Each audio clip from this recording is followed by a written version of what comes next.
നമസ്കാരം. വേദാംഗ ജ്യോതിഷത്തിലെ അമൂല്യമായ അറിവുകൾ പകർന്നു തരുന്ന പ്രശാന്തം ആസ്ട്രോ ചാനലിലേക്ക് ഏവർക്കും സ്വാഗതം. ഈ ചാനൽ ഇതുവരെയും സബ്സ്ക്രൈബ് ചെയ്യാത്തവർ ഇപ്പോൾ തന്നെ സബ്സ്ക്രൈബ് ചെയ്യുക. നോട്ടിഫിക്കേഷൻ ലഭിക്കുന്നതിനായി ബെൽ ബട്ടൺ അമർത്തുമല്ലോ. ഒപ്പം ചാനൽ ലൈക്ക് ചെയ്യുക, ഷെയർ ചെയ്യുക, കമൻറ്റ് ചെയ്യുക.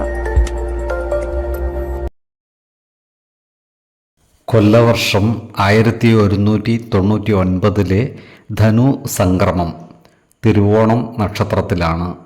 ധനു 1-ാം തീയതിയിലെ ഗ്രഹനില അനുസരിച്ച് മേടം രാശിയിൽ സർവേശ്വരകാരകനായ വ്യാഴവും, എടവത്തിൽ ഗുളികനും, കന്നിരാശിയിൽ കേതുവും, തുലാം രാശിയിൽ ശുക്രനും, വൃശ്ചികത്തിൽ കുജനും, ധനുരാശിയിൽ ആദിത്യനും ബുധനും, മകരത്തിൽ ചന്ദ്രനും, കുംഭം രാശിയിൽ ശനിയും, മീനത്തിൽ രാഹുവും സ്ഥിതി ചെയ്യുന്നു. അനിഴം നക്ഷത്രത്തിൽ ജനിച്ചവർക്ക് ധനുമാസം പൊതുവെ ഗുണദോഷ സമ്മിശ്രമായിരിക്കും. ഈ നക്ഷത്രക്കാരായ എഴുത്തുകാർക്കും ഗ്രന്ഥകാരന്മാർക്കും അനുകൂലമായ കാലമാണ്. ഇവർക്ക് നൂതന സൃഷ്ടികളിലൂടെ സമൂഹ മനസ്സിൻ്റെ അംഗീകാരം നേടിയെടുക്കുവാൻ സാധിക്കുന്നതുമാണ്. പലവിധ അംഗീകാരങ്ങളും ഇവരെ തേടിയെത്തിയാൽ അത്ഭുതപ്പെടുവാനുമില്ല. ഈ നക്ഷത്രക്കാർക്ക് വിദേശ രാജ്യങ്ങളിൽ നിന്നും വരുമാനം കുറയുവാനുള്ള സാധ്യതകൾ കാണുന്നുണ്ട്. വിദേശത്ത് ജോലി ചെയ്യുന്നവർക്ക് നിലവിലുള്ള ജോലി നഷ്ടപ്പെടുവാനുള്ള സാധ്യതകളും കാണുന്നുണ്ട്. അതിനാൽ ജോലിസ്ഥലത്ത് സഹപ്രവർത്തകരോടും മേലധികാരികളോടും നല്ല രീതിയിൽ പെരുമാറുകയും എല്ലാവരുടെയും ഇഷ്ടം നേടിയെടുക്കുവാൻ പരമാവധി പരിശ്രമിക്കുകയും വേണം. ഈ നക്ഷത്രക്കാരുടെ പ്രവർത്തന മേഖലകളിൽ പലവിധ തടസ്സങ്ങളും വന്നു ചേരുവാനുള്ള സാധ്യതകളും കാണുന്നുണ്ട്. അതുപോലെ എല്ലാ കാര്യങ്ങളിലും ഈ മാസം ഇവർ അലസത കാണിക്കുവാനുള്ള സാധ്യതകളും കാണുന്നു.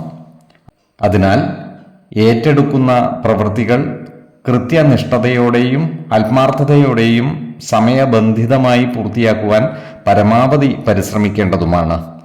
ഈ നക്ഷത്രക്കാർ ആരോഗ്യകാര്യങ്ങളിൽ ഒരു പ്രത്യേക ശ്രദ്ധ പതിപ്പിക്കേണ്ട ഒരു മാസം കൂടിയാണ് ധനു. പകർച്ചവ്യാധികളും മറ്റും പിടിപെടാതെ സൂക്ഷിക്കുകയും വേണം. ഏതൊരു കാര്യം ചെയ്യുമ്പോഴും 2 വട്ടം ആലോചിച്ച് മുന്നോട്ട് നീങ്ങുന്നതാണ് ഗുണകരമാവുക.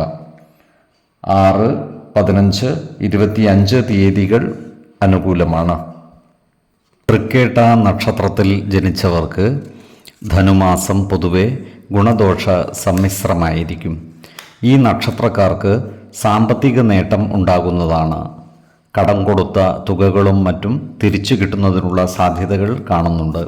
അതിനാൽ ഇത്തരം തുകകൾ തിരിച്ചു പിടിക്കുന്നതിനുള്ള നടപടികളുമായി മുന്നോട്ട് നീങ്ങുന്നതിന് അനുകൂലമായ കാലമാണ്. ഈ നക്ഷത്രക്കാർക്ക് പ്രവർത്തന മേഖലയിൽ കാര്യങ്ങൾ അത്ര അനുകൂലമായിരിക്കില്ല. മേലധികാരികളുടെ അപ്രീതിക്ക് പാത്രമാകുവാനുള്ള സാധ്യതകൾ കാണുന്നുണ്ട്. അതിനാൽ ജോലിസ്ഥലത്ത് സഹപ്രവർത്തകരോടും മേലധികാരികളോടും നല്ല രീതിയിൽ പെരുമാറുകയും എല്ലാവരുടെയും ഇഷ്ടം നേടിയെടുക്കുവാൻ പരമാവധി പരിശ്രമിക്കുകയും വേണം. ചെയ്യുന്ന ജോലികൾ കൃത്യനിഷ്ഠതയോടെയും ആത്മാർത്ഥതയോടെയും സത്യസന്ധമായും സമയബന്ധിതമായും ചെയ്തു പൂർത്തിയാക്കുവാൻ പ്രത്യേകം പരിശ്രമിക്കേണ്ടതുമാണ്. അനാവശ്യമായ വാക്കുതർക്കങ്ങളും മറ്റും ഒഴിവാക്കി മുന്നോട്ട് നീങ്ങുന്നതാണ് ഗുണകരമാവുക. ഇവർ നിലവിലുള്ള ജോലി ഒഴിവാക്കി മറ്റൊരു ജോലിയിൽ പ്രവേശിക്കുന്നതിനായി ശ്രമിക്കുവാനുള്ള സാധ്യതകളും കാണുന്നുണ്ട്. അതുപോലെ ഈ നക്ഷത്രക്കാർക്ക് ജീവിത പങ്കാളികളുമായി ചില്ലറ അഭിപ്രായ വ്യത്യാസങ്ങൾ വന്നു ചേരുവാനിടയുണ്ട്. അതിനാൽ അവരുമായി എല്ലാ കാര്യങ്ങളും തുറന്നു പറയുകയും പ്രധാന കാര്യങ്ങളിൽ തീരുമാനമെടുക്കുമ്പോൾ ജീവിത പങ്കാളികളുടെ അഭിപ്രായങ്ങൾ കൂടി പരിഗണിച്ചു മുന്നോട്ട് നീങ്ങുന്നതുമാണ് ഗുണകരമാവുക.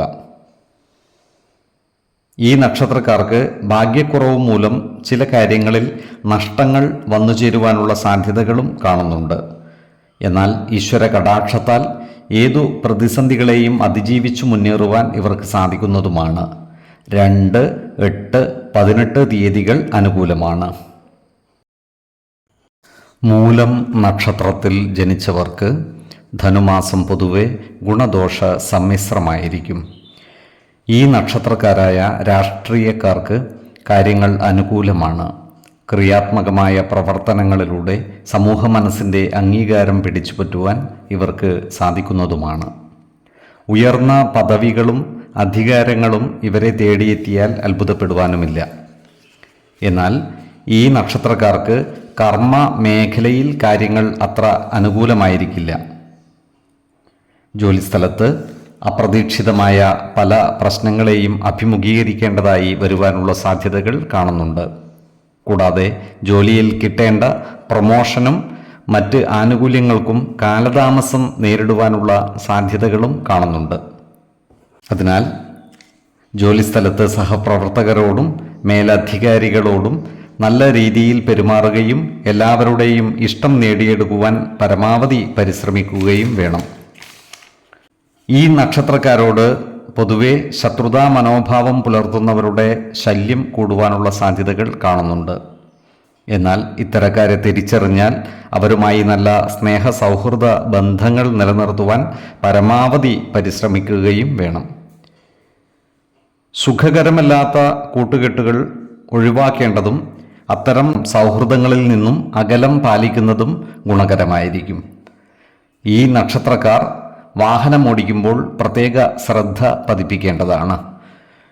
അമിത വേഗം നിയന്ത്രിച്ചും റോഡ് നിയമങ്ങൾ പാലിച്ചും അപകടങ്ങളിൽ ചെന്നു ചാടാതെ സൂക്ഷിക്കുകയും വേണം. വിദ്യാഭ്യാസ മേഖലകളിൽ പ്രവർത്തിക്കുന്ന ഈ നക്ഷത്രക്കാർക്കും എഴുത്തുകാർക്കും ഈ മാസം അനുകൂലമായ കാലമാണ്.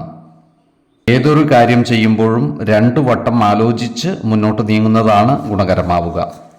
ഈശ്വര കടാക്ഷത്താൽ എല്ലാ പ്രതിസന്ധികളെയും മറികടക്കാൻ ഇവർക്ക് സാധിക്കുന്നതുമാണ്. 5, 18, 28 തീയതികൾ അനുകൂലമാണ്. പൂരാടം നക്ഷത്രത്തിൽ ജനിച്ചവർക്ക് ധനുമാസം പൊതുവെ ഗുണദോഷ സമ്മിശ്രമായിരിക്കും. ഏജൻസി ബിസിനസ്സുകളും മറ്റും നടത്തുന്ന ഈ നക്ഷത്രക്കാർക്ക് കാര്യങ്ങൾ അനുകൂലമാണ്. ഏജൻസി ഏർപ്പാടുകളിൽ നിന്നും സാമ്പത്തിക നേട്ടം കൈവരിക്കുവാൻ ഇവർക്ക് സാധിക്കുന്നതുമാണ്. ഈ നക്ഷത്രക്കാരുടെ മക്കളുടെ വിവാഹ കാര്യത്തിൽ തീരുമാനമാകുന്നതുമാണ്. വിശ്വാസികളായവർക്ക് ജാതക പരിശോധന ചെയ്ത് വിവാഹ കാര്യത്തിൽ ഉചിതമായ തീരുമാനം എടുക്കാവുന്നതുമാണ്. നക്ഷത്രപ്പൊരുത്തം, പാപസാമ്യത, കുജദോഷം, ദശാസന്ധി ദോഷം, മനപ്പൊരുത്തം, മറ്റു കാര്യങ്ങൾ എന്നിവ കൂടി പരിഗണിച്ച് ഉചിതമായ തീരുമാനമെടുക്കുന്നതാണ് ഗുണകരമാവുക. മറ്റു സംസ്ഥാനങ്ങളിൽ ജോലി ചെയ്തു വരുന്ന ഈ നക്ഷത്രക്കാർക്ക് നാട്ടിലേക്ക് സ്ഥലം മാറ്റത്തിനുള്ള സാധ്യതകൾ ഒത്തുവരുന്നതുമാണ്. ജോലിസ്ഥലത്ത് എല്ലാവരുമായും നല്ല സ്നേഹ സൗഹൃദ ബന്ധങ്ങൾ നിലനിർത്തുവാൻ പരമാവധി പരിശ്രമിക്കുകയും വേണം. എന്നാൽ ഈ നക്ഷത്രക്കാരായ വിദ്യാർത്ഥികൾക്കും ഉദ്യോഗാർത്ഥികൾക്കും കാര്യങ്ങൾ അത്ര അനുകൂലമായിരിക്കില്ല. വിദ്യാർത്ഥികൾ പഠനത്തിൽ ഉത്സാഹക്കുറവ് കാണിക്കുവാനുള്ള സാധ്യതകൾ കാണുന്നുണ്ട്. അതിനാൽ വിദ്യാർത്ഥികൾ പഠനത്തിന് മുൻതൂക്കം കൊടുക്കേണ്ടതും അന്നന്നു പഠിപ്പിക്കുന്ന പാഠഭാഗങ്ങൾ അന്നന്നു പഠിച്ചു തീർക്കുവാൻ ശ്രദ്ധിക്കുകയും അലസത വെടിഞ്ഞ് ഉത്സാഹം വീണ്ടെടുക്കുകയും വേണം. ഉദ്യോഗാർത്ഥികളുടെ നിയമനങ്ങൾക്ക് കാലതാമസം നേരിടുവാനുള്ള സാധ്യതകൾ കാണുന്നുണ്ട്.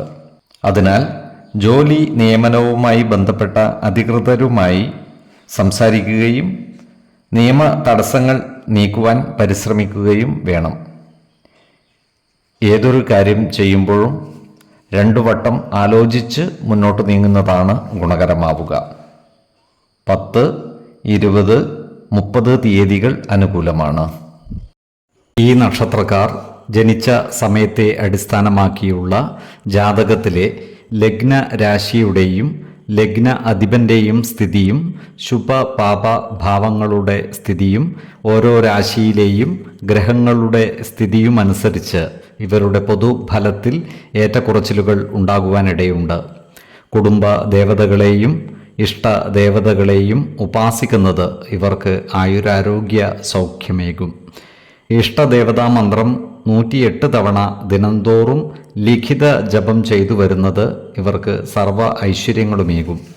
നല്ല വ്യക്തി സാധനകളോടെയും ഉപാസനകളോടെയും മുന്നേറിയാൽ സർവേശ്വരാനുഗ്രഹത്താൽ ഇവരുടെ സർവകാര്യങ്ങളും മംഗളകരമാകും. നന്ദി, നമസ്കാരം. ജ്യോതിഷരത്നം പ്രശാന്ത് കണ്ണോം.